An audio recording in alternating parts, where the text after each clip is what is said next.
Hey, turn that volume up, man. Turn that volume up, man. We on the Jesus and the Hoop Talk podcast. We on the Jesus and the Hoop Talk podcast. Jesus and the Hoop Talk podcast. Jesus and the Hoop Talk, divine power. Yeah. Thank you, God, for tuning in to Jesus and Hoop Talk podcast. I am your one and only host. You already know, 6'5", coconut head. Custom Jones, and I'm glad you guys is tuning in, yo.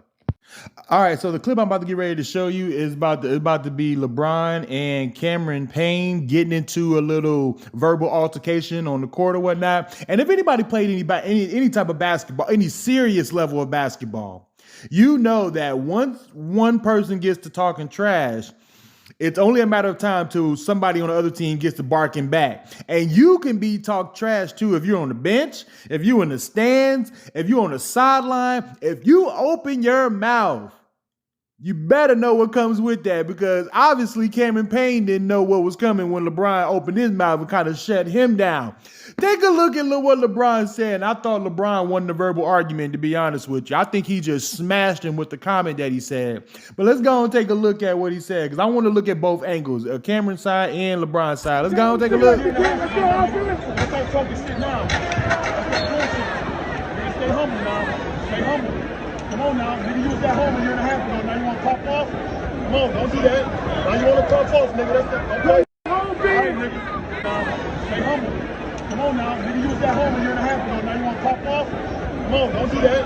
Now you want to talk off, nigga. That's that. Okay. All right, ladies and gentlemen, I definitely want to give you both sides of the verbal altercation. Starting with LeBron first. LeBron is the face of the league. It's still amazing what he's doing at this stage in his career.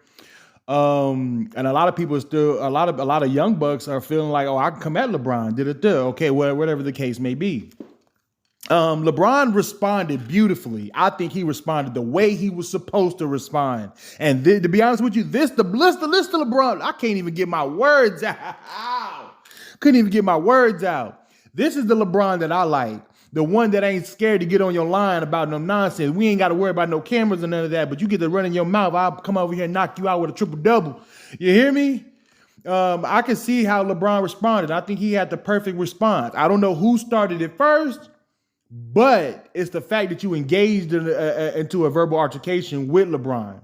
And now you got to know what the repercussions that comes with that. Now, the next time that Phoenix and LA play, I'm telling you, tune in to these two. Because I'm telling you, players like LeBron, these high-level A1 players, they don't forget stuff. And I'm telling you, if they know they're going to see you, they'll go home and circle that date and, oh, yeah, I got something for you next time we play.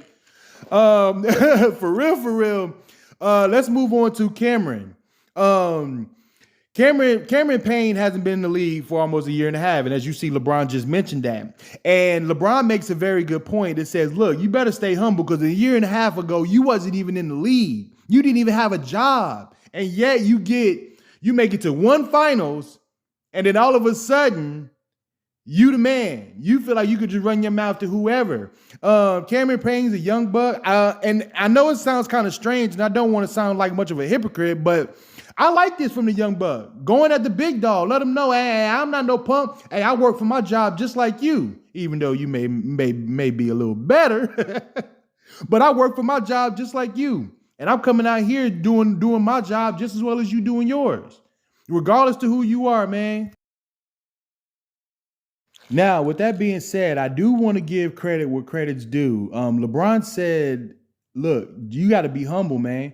And the reason why I agree with him is because you never know if this could be your last game or not. You can get an ACL injury and your career could be over. You don't know if your star player can go down. You don't know if one of your best shooters go down, your coach get fired, change in GM. I mean, it's so many different things that could happen that could affect your career. And I honestly got to side with LeBron. Just be humble, man, on this one. Just be humble.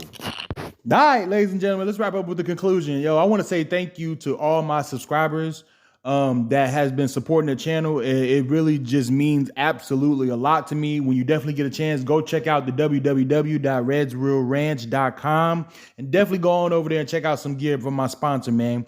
In the meantime, You got to respect the young buck for going at LeBron. If you're in the professional basketball realm, you can't just sit there and be quiet. In certain, oh, did you hear that? In certain circumstances, you can't be quiet. Sometimes your voice needs to be heard. On the Jesus and the Hoop Talk podcast, we on the Jesus and the Hoop Talk podcast. Jesus and the Hoop Talk podcast. Jesus and the Hoop Talk, Divine Power, and your boy is signing out, man. I'm out.